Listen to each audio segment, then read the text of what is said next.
Ciao, and welcome to Immersion Travel Italy.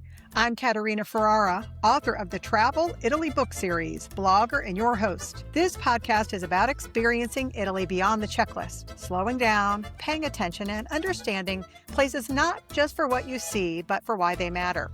We're continuing our journey through the Regional Capitals of Italy series, moving region by region, north to south, discovering not just places on a map, but layers of history, culture, faith, architecture, politics, and everyday life that make each region distinct. We began in the north. We stood in Turin, where Savoy power and the Risorgimento shaped modern Italy, and Baroque elegance hides behind disciplined facades. We traced the maritime strength of Genoa, where narrow alleys opened suddenly to palaces built by merchant princes who once financed empires. We crossed over to Bologna, where medieval towers, arcaded streets, and Europe's oldest university still anchor intellectual life. We moved east to Venice, and we moved south to Perugia, where hilltop stone and Etruscan roots remind us that Italy's story began long before Rome. We entered Rome and then descended to Bari, where the relics of San Nicola draw pilgrims from both east and west, and the Adriatic shapes daily life. Today we begin our exploration of Sicily in 2 episodes. This is episode 20A in the Regional Capitals of Italy series, and now we're moving into the Mediterranean, out to an island that feels almost continental in scale. An island that has been ruled, conquered, traded, reborn more times than any other place in Italy. This island is older than Rome, older than Carthage, older than the very idea of Italy. The history of Sicily. But before we go further into Sicily's history, I must say, a podcast can inspire you, it can give you context, and it can spark curiosity, but it cannot give you everything you need once you land. I spent 2 years researching Sicily's history, visiting its sites to prepare and write the ultimate festival and travel guide, Sicily, for you. This book is different from traditional travel guides. It has a more organized walking tour structure with monuments and must-see sites. It's built around experiences. It helps you understand how to move through Sicily, how to structure your days, how to walk through the cities intelligently, and how to connect the history you're hearing about to the streets beneath your feet. Inside, you'll find organized walking tours that flow naturally and make sense, carefully selected restaurant recommendations because food in Sicily is culture, not convenience, curated accommodations based on location and experiences, clear travel logistics so you're not wasting time figuring things out. Yes, the trains in Sicily do function. And I also include strategic day trips that actually work within a real itinerary. And then there's what makes my guide truly unique, and that is the festivals. Hundreds of them. From the Canolo Festival in Piana degli Albanesi to the Infuriata in Noto, to what I call Festa Fusion in Messina, where the devotion to Assumption Mary meets the giants of Messina on August 15th, with 2 festivals in one period. Most guidebooks mention a festival as a footnote, but mine builds the travel calendar around them as experiences. Because if you plan your trip around a Sicilian celebration, you don't just see the island, you experience it. This book is designed for travelers who want more than surface-level sightseeing. It's for those who want depth, structure, cultural immersion, and a plan that balances history, beauty, food, and lived experience. The podcast will give you the narrative, but the book gives you the framework. So you'll find the link in the show notes below, in the episode description, and in the associated blog on my website. Now let's step into Sicily. Long before the Empire of Rome, before legions, before Latin became the language of administration, Sicily was already inhabited by distinct peoples who understood its value. The Sicani, the Siculs, and the Aliminus lived in fortified hilltop settlements scattered across the island. They farmed, traded, and defended themselves, fully aware that Sicily's position between Europe and Africa made it a crossroads. These were not isolated tribes living on an island at the edge of the world. They were connected to Mediterranean trade networks even in the Bronze Age. Sicily has never been remote. It has always been watched. Everything shifts in the 8th century BC when the Greeks arrive. They do not simply land and build villages. They construct cities. Syracuse, also called Siracusa in Italian, rises on the eastern coast and quickly becomes one of the most powerful cities in the Greek world. Agrigento, then called Aragos, becomes wealthy beyond imagination, its rulers competing to build the grandest temples. Selinute and Gela flourish. Philosophers debate in public squares. Theaters are carved into hillsides. Mathematics, astronomy, and poetry thrive. Archimedes is born here. Sicily becomes Magna Grecia, Greater Greece, not as a colony, but as a rival. As you stand today in the Valley of the Temples, you're standing in what was once the most sophisticated landscape in the ancient Mediterranean. But Sicily is never owned by one power alone. While Greek cities dominate the east and south, the west aligns with the Phoenicians and later the Carthaginians. Trading posts like Malta tie the island to North Africa. For centuries, Sicily becomes a battleground between Greek ambition and Carthaginian strategy. Cities were destroyed and rebuilt, alliances shift, tyrants rise, wealth attracts violence, and into the long struggle steps the new force from the Italian peninsula, Rome. The First Punic War is fought largely over Sicily. Rome wants it, Carthage refuses to lose it. After decades of brutal naval warfare, Rome wins. In 241 BC, Sicily becomes Rome's first province outside of Italy. This is not symbolic, it's foundational. Sicily becomes the breadbasket of the empire, supplying grain to feed Rome's massive population. Vast estates replace small farms. Slavery expands. Roman roads and villas spread across the countryside. Sicily prospers, but it's no longer sovereign. It is administered, managed, and extracted. When the Western Roman Empire collapsed in the 5th century AD, Sicily does not fall immediately into chaos. It passes briefly under Vandal control, then it's reclaimed by the Byzantine Empire. Greek language returns, Christianity deepens, monasteries spread. Sicily becomes the defensive frontier between the Eastern and Western worlds, but once again its position draws new attention. In AD 827, Muslim forces from North Africa begin the conquest of Sicily. Over the next century, the island becomes part of the Islamic world, and this is one of the most transformative periods in Sicilian history. Palermo becomes one of Europe's largest and most cosmopolitan cities. Irrigation systems reshape agriculture. Citrus, sugar, almonds, and rice are introduced. Gardens flourish. Trade networks expand. Architecture becomes intricate and refined. Arabic words enter the Sicilian language. This is not a dark interlude, it's a golden age of innovation and exchange on the island. Then in the 11th century, the Normans arrive. Originally mercenaries from Northern Europe, they seize Sicily from Muslim rulers, but do something astonishing afterward. They do not erase what they find, they absorb it. Under Roger II, Sicily becomes one of the most sophisticated courts in Europe. Latin, Greek, and Arabic are all spoken. Muslim artisans build Christian chapels. Byzantine mosaics decorate Norman cathedrals. The result is a visual language unlike anywhere else in the world. Step into the Cappella Palatina in Palermo and you see immediately Arab ceilings, Byzantine mosaics, Norman structure, all fused together. But the Norman story is not written without drama. William I, remembered as William the Bad, inherits a kingdom under pressure. His reign is marked by rebellion, internal conflicts, and distrust among the nobility. He responds harshly, centralizing power and suppressing revolts. Whether he truly deserved the title the Bad is debated by historians, but politically, his reign feels tense and defensive.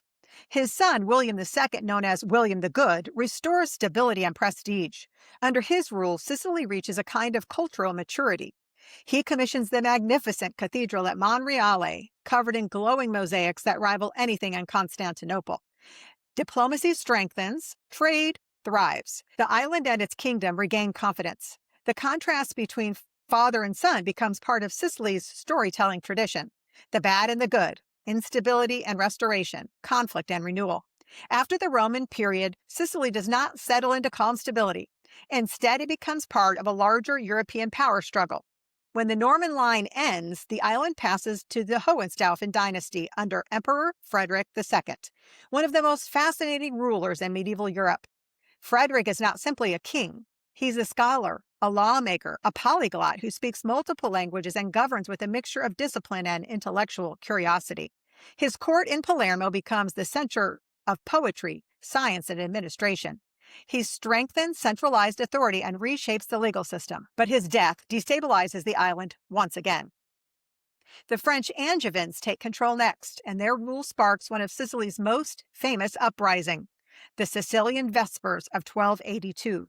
On an Easter Monday evening in Palermo, resentment against French rule explodes into rebellion. What begins as a street altercation turns into a massacre. French officials are killed. The revolt spreads rapidly across the island. Within weeks, the Angevin presence collapses. The event becomes a legend, proof that Sicily does not tolerate distant rulers for long. The island then passes to the Aragonese, tying Sicily to the Spanish crown. Baroque cities emerge after the devastating earthquake of 1693, especially in southern Sicily. Churches rise in dramatic curves with elaborate facades. Noble families consolidate power. Sicily becomes both grand and deeply stratified.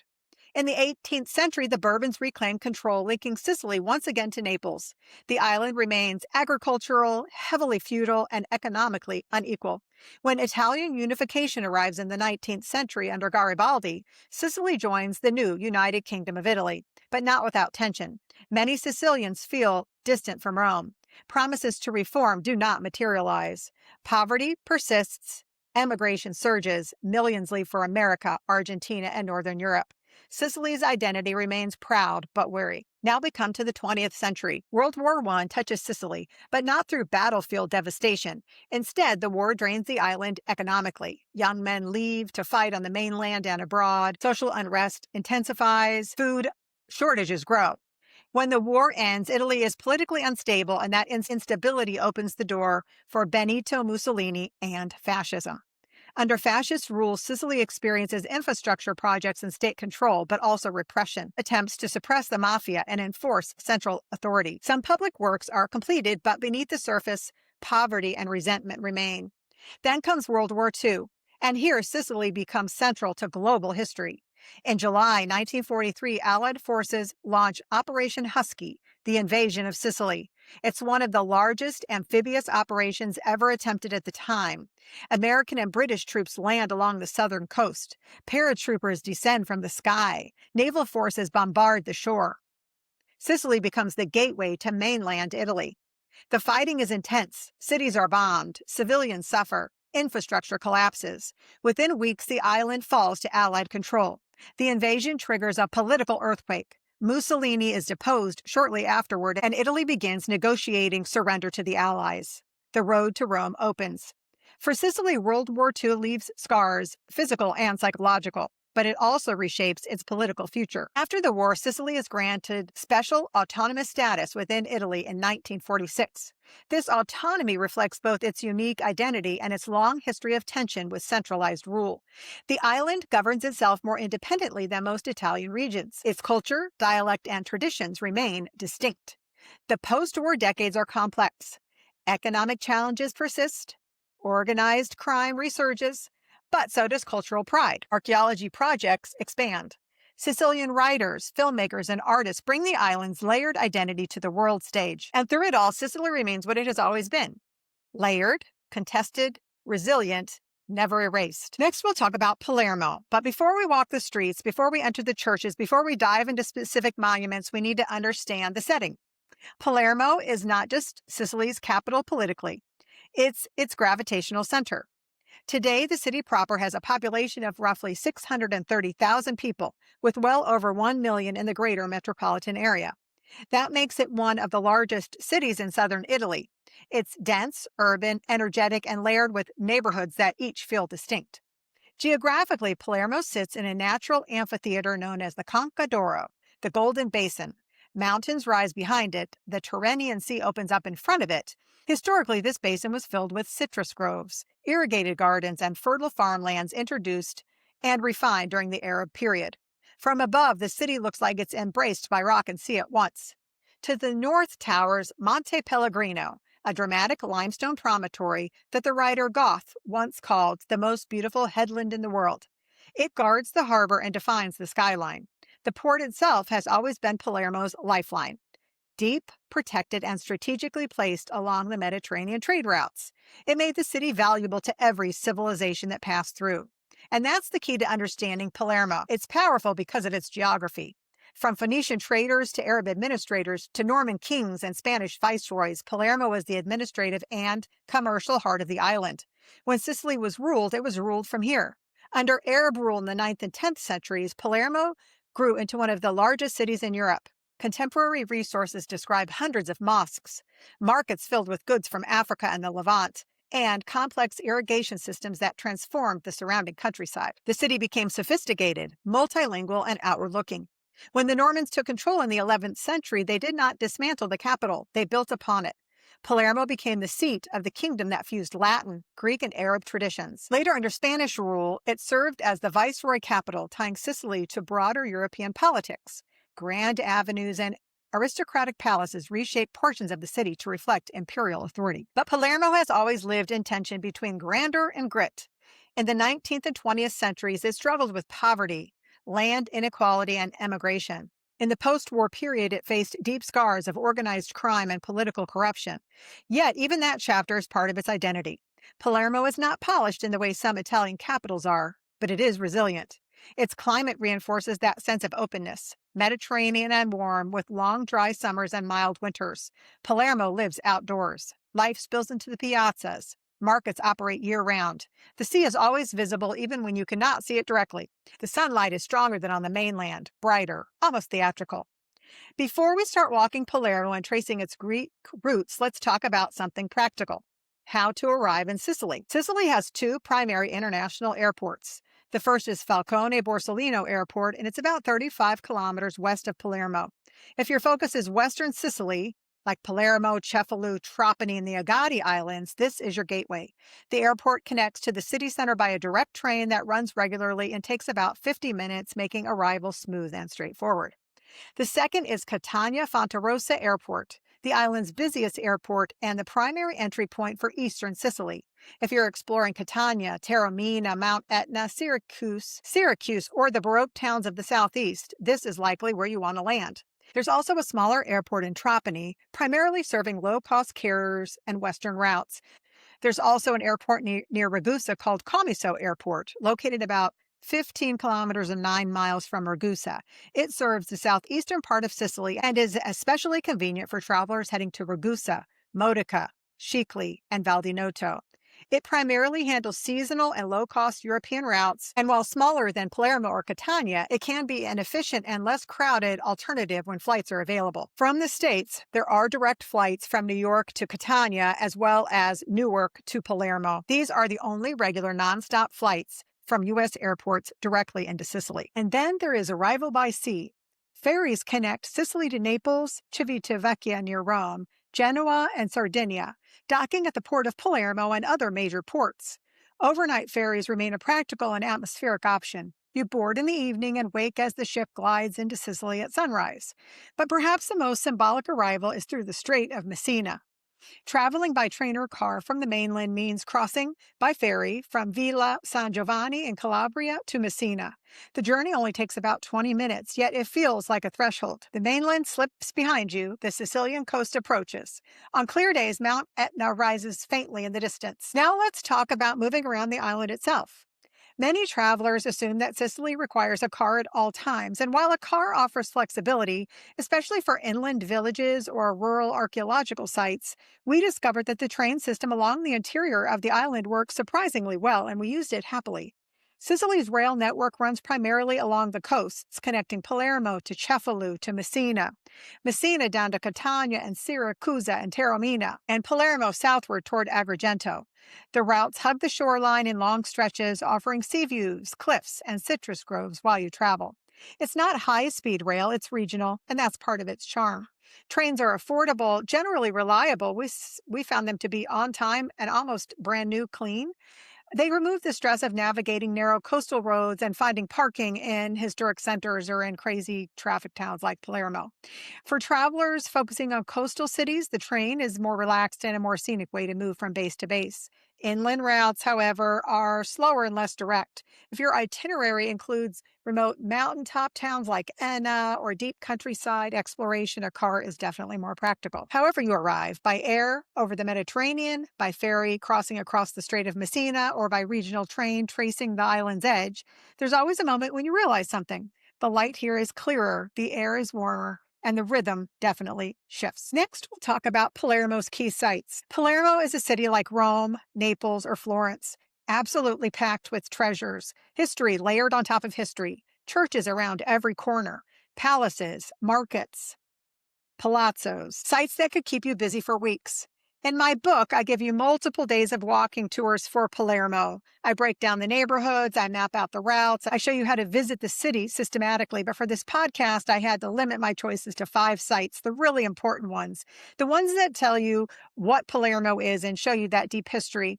They're not necessarily the most famous, but they are the most essential. The places that reveal how the Greeks, Arabs, Normans, and Spanish all left their mark on this city. So we'll start walking through them with, of course, the Palermo Cathedral. This cathedral is not built in one era. It's a building that has been changed after conquests. The site originally held a Byzantine church. In the 9th century, when Arab forces took Palermo, it became the city's main mosque. When the Normans reconquered the city in 1072 under Robert Guiscard and his brother Roger, they did not demolish the church, they reconsecrated it Catholic. That sudden decision tells you something about Sicily. The present structure began in 1185 under the Archbishop Walter of the Mill during the reign of William II, known as William the Good. This was a period of relative stability after the turbulent rule of his father, William I. William II restored order and prestige, and the cathedral became a statement of renewal. Its pointed arches show Islamic influence. Its decorative patterns echo Arab craftsmanship. Later in the 14th and 15th centuries, Gothic elements were added, and in the 18th century, the interior was dramatically remodeled in neoclassical style, altering much of the medieval atmosphere. Inside are the tombs. Roger II, founder of the Kingdom of Sicily, rests here. So does Frederick II, Holy Roman Emperor, one of the most brilliant and controversial rulers of the Middle Ages. Frederick engaged with Muslim scholars and ruled Sicily as a cultural crossroads rather than a closed kingdom. Standing inside the cathedral, you're standing inside royal ambition, religious transformation, and centuries of political power. As far as experiences, climbing the rooftops is my first recommendation, and descending into the crypt is the second. Beyond visiting the cathedral interior, you can climb to the roof terraces. We went up in a small group, maybe 8 to 10 people, led by a guide who unlocked the doors and pointed out what we were seeing. The climb isn't difficult. It's narrow spiral stairs, stone steps worn smooth by centuries of feet. You wind up through the tower, past the bells, past the windows that frame the city, and then you emerge onto the rooftop. From here, you see domes, mountains, the sea, and the tight grid of the historic center, with the bay, the Concadoro, in front of you. Monte Pellegrino rises to the north. The Tyrrhenian Sea spreads blue beyond the port. And the streets run in precise lines, Spanish urban planning from the 16th century, still organizing Palermo today. The cathedral's architecture reveals itself from above. You're standing on Norman foundations, looking up at Gothic towers, walking past Baroque additions. The building's timeline becomes visible when you're on top of it. You see how the cathedral sits in relation to the Quattro Canti, which we'll visit soon.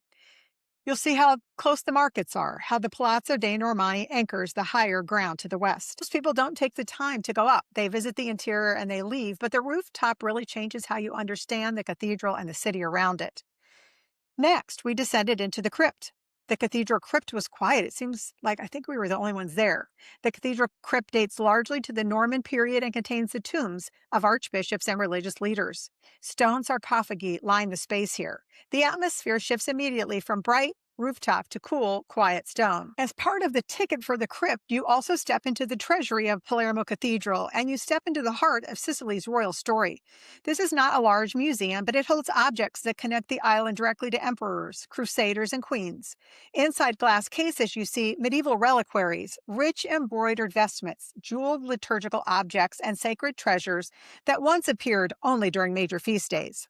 The gold gleams softly under controlled light, but what strikes you the most is the weight of history. These aren't replicas, these are real objects that moved through the hands of Norman kings and Swabian rulers in a kingdom that once stood at the center of the Mediterranean world.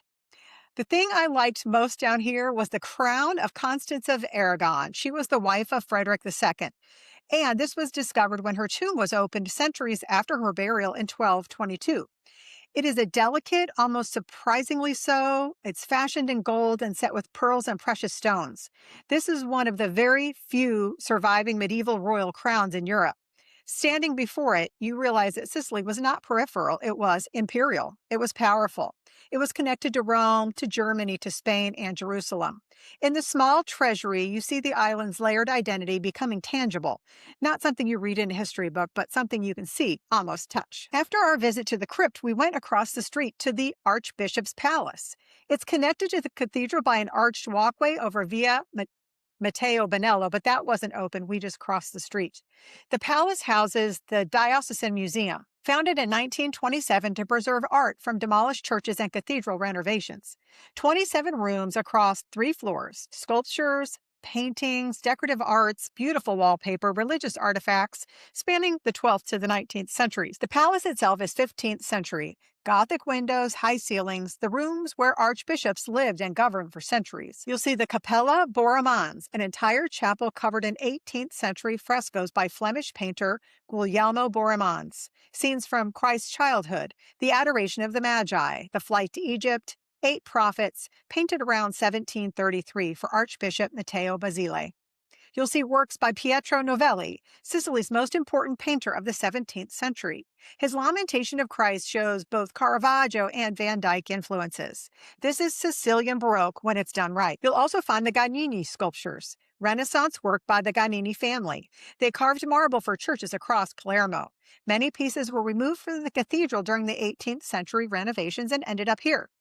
You'll also find the bishop's rooms, which I really enjoyed. The chambers were furnished. There was Italian and Flemish paintings from the 16th to 19th centuries. The Sala Beccadelli has a mid-15th century ceiling. These are the actual rooms where the archbishops conducted business and lived. There's also great views of medieval Palermo, paintings showing what the city looked like before modernization, including one from the 1530 plague. You see the cathedral as it was, the city as it was, visual evidence of what changed. Art rescued from demolished churches, sculptures removed during renovations, painting from all the closed convents. Everything gathered here in 1927. It was strange that we had both the bishop's palace and the crypt to ourselves. The spaces are right here. They're part of the cathedral complex. They're included in the ticket, but somehow they're off the beaten path. Everyone can enjoy the rooftops and get to the royal tombs, but the crypt, the bishop's palace, the treasury, I guess most people skip them. They're lost. I say it's included. Don't skip it. A pasticceria stop. We haven't made our morning pasticceria stop, and now we're going to head to the Palazzo dei Normanni. And something exceptional, the Pasticceria Cappello on Via Colonna Rota. This family-run pastry shop began as a dairy in the 1940s and evolved into one of Palermo's most respected destinations for traditional Sicilian sweets. They're especially known for the Sette Veli, a rich 7-layer chocolate cake that has become their signature. But their cannoli are also excellent, filled fresh to order with smooth, velvety ricotta. Cassata, pistachio, and almond sponge cakes and refined chocolate desserts reflect decades of serious pastry craftsmanship. The shop itself is small and unpretentious with a display case that feels almost like a jewelry counter. It's the kind of place where locals stand at the bar with an espresso and a quick pastry, and it's Sicilian pastries done right. Next, we'll visit the Palazzo dei Normanni. This was originally an Arab fortress constructed in the 9th century to oversee the city and its port. When the Normans seized Palermo in 1072, they recognized its strategic value and transformed it into a royal residence. Under Roger II in the 12th century, the palace became the heart of the kingdom that stretched beyond Sicily to parts of southern Italy and North Africa. Roger's court was multilingual and administratively sophisticated. Greek scribes, Arab administrators, and Latin clergy working side by side. This was not accidental tolerance, it was pragmatic governance. The Cappella Palatina is Roger's masterpiece. Roger II commissioned this spectacular chapel in 1130, right after he became the King of Sicily. It was completed in 1140. It was his private royal chapel, his statement of power, faith, and cultural synthesis. Step inside and you won't believe it. Gold everywhere. Byzantine mosaics cover every surface. Walls, ceiling, and the dome. Over 6,000 square meters of mosaic work. Christ Pantocrator dominates the dome. His figure fills the curved space above you, immense yet serene, robed in deep blue and gold that catches the light. His right hand is raised in blessing, 2 fingers extended in a gesture both gentle and authoritative. His left hand he holds the gospel, the word that anchors the entire space below. His eyes are steady yet penetrating. They do not simply decorate the dome, they follow you. The word Pantocrator means ruler of all, and this image is meant to make that unmistakably clear. This is not the suffering Christ of the Passion. It's cosmic Christ, the eternal judge, the Lord of heaven and earth. The golden background dissolves earthly space and lifts your gaze to something timeless. Beneath him stands the apostles, the prophets, and the saints, but he remains at the center. In Sicily, where Byzantine, Norman, and Latin traditions converged, this image proclaims theology in mosaic form. Before you even speak, before you even think, your eyes just look straight at Christ's Pantocrator. In that upward moment, the architecture has really done its work. The mosaics were created by Byzantine craftsmen brought from Constantinople. There's Greek inscriptions, Eastern Orthodox iconography, but this is a Latin Catholic chapel built by the Norman rulers in a palace that was once an Arab fortress. Looking up at the ceiling, wooden, intricately carved, honeycombed Muqarnas design, pure Islamic architecture. Arab craftsmen made this. The geometric patterns, the stalactite vaulting, this is not Byzantine, this is not Norman, this is Arab engineering and artistry. The floor is marble inlay, cosmetesque work, Roman-style geometric patterns. So you're standing in Roman-influenced floors beneath an Arab ceiling surrounded by Byzantine mosaics inside a Norman royal chapel. This is Roger II's court in physical form, Latin, Greek, and Arab traditions working together, blending. The light inside changes constantly. Morning light makes the gold glow warm. Afternoon light shifts cooler. The mosaics shimmer differently depending on where you stand. It's not just beauty, it's a political statement. Roger II was saying, I rule the kingdom that contains all of these traditions. I use them all. When art historians call something Arab Norman, what they mean is not Arab or Norman, Arab and Norman and Byzantine. Intentional. You cannot understand Sicily without standing inside the beautiful Cappella Palatina. You cannot understand how this island absorbed conquest after conquest and turned it into something new without seeing the ceiling, the mosaics, this fusion. Monreale, which we'll talk about later, that cathedral is larger and more overwhelming. We visited the Cappella Palatina first, and that's how I recommend you organize yourself. This is where the Arab-Norman style synthesis became architectural reality. The palace today reflects those centuries of layering. Norman foundations remain visible. Spanish viceroys later added Renaissance and Baroque elements when Sicily came under the crown of Aragon and later under Spanish control. Today, the Sicilian Regional Parliament meets inside this complex. The continuity matters. This building has governed Sicily for nearly 1,000 years. And at its heart, Roger's Chapel still glows with gold, a reminder that Sicily's power was never built on one culture alone. Next, we're going to stop for lunch before we end this episode. We're going to go to the Osteria dei Vesperi, located on Piazza Croce dei Vesperi 6. The restaurant is run by brothers Andrea and Alberto Rizzo in a charming, stone-lined space at the heart of Palermo's historic center. Traditional Sicilian dishes with modern refinement. The food is very good. Alberto Rizzi is self-taught. He learned how to cook from his mother and grandmother. He took those lessons and built a menu that respects Sicilian tradition while elevating the technique. The restaurant focuses on seafood, fresh, local, and Mediterranean. The pasta is handmade. The wine list includes excellent Sicilian bottles, and the surface is warm and professional. This is the kind of place that brings visitors and locals together when they want some Sicilian food, and they know what it should taste like. What are you going to look to order? Pasta al nero di sepia, black cuttlefish ink pasta with botarga. The sauce is intense, or swordfish, prepared simply, fresh. Seafood pasta. Ask your server what's happening for the day. And Sicilian classics done well, like caponata. Reservations are recommended, especially for dinner. They are closed on Sundays. Sicilian food in Palermo is not just delicious, it's historical. Every bite carries layers of influence from Greek vineyards and olive groves to Arab citrus, saffron, rice, and irrigation. Then the Norman courts, the Spanish era, sweetness, and the New World ingredients. You're not eating Italian food here, you're eating food of the island that was shaped by centuries of conquest. One of the things you will do in Palermo is seek out some street food, because the city eats in motion. You'll look for the arancini, the golden fried rice bowls filled with ragu or cheese, crisp outside and creamy inside. I love the arancini. They are the perfect Palermo snack, and they still feel like an echo of the Arab era that introduced rice to Sicily. Alongside them, you can order the pannelle, which are chickpea fritters served hot and tucked into a bread roll. It's simple, inexpensive, and utterly Palermo, the kind of food that belongs to the streets. For a true Palermo signature dish, you'll try the pasta con le sarde. This is Sicily's sweet and savory instinct on a plate. sardines and anchovies with wild fennel, raisins, pine nuts, saffron, and toasted breadcrumbs. It sounds unlikely until you taste it, then it makes perfect sense. It's Arab and Mediterranean and Sicilian all at once. If you want a dish that feels like Palermo personally, that's the caponata. Eggplant cooked sweet and sour with vinegar, celery, olives, and capers, served at room temperature. Every kitchen has a version, and some add raisins or pine nuts. Some are more acidic, some are more sweet, but they're all meant to taste like family. And then in Palermo, there's the cousin of pizza, the sfincione, thick and spongy with tomato sauce, onions, anchovies, oregano, and breadcrumbs on top. It's hearty, old-fashioned, and deeply local. It's not Napoli pizza, it's Palermo's idea of comfort street food. And finally, you'll need sweet, but in Palermo, everything sweet is ricotta-based. The cannolo is filled to order with fresh sheep's milk ricotta. It's the classic. Do not eat cannolo that are pre-made. You want the ones with the shells sitting there that they fill at the moment. Also, the granita is a famous Sicilian breakfast, granita with brioche. You eat this granita in the warmer months. The coffee flavor, almond flavor are traditional, but they have many flavors.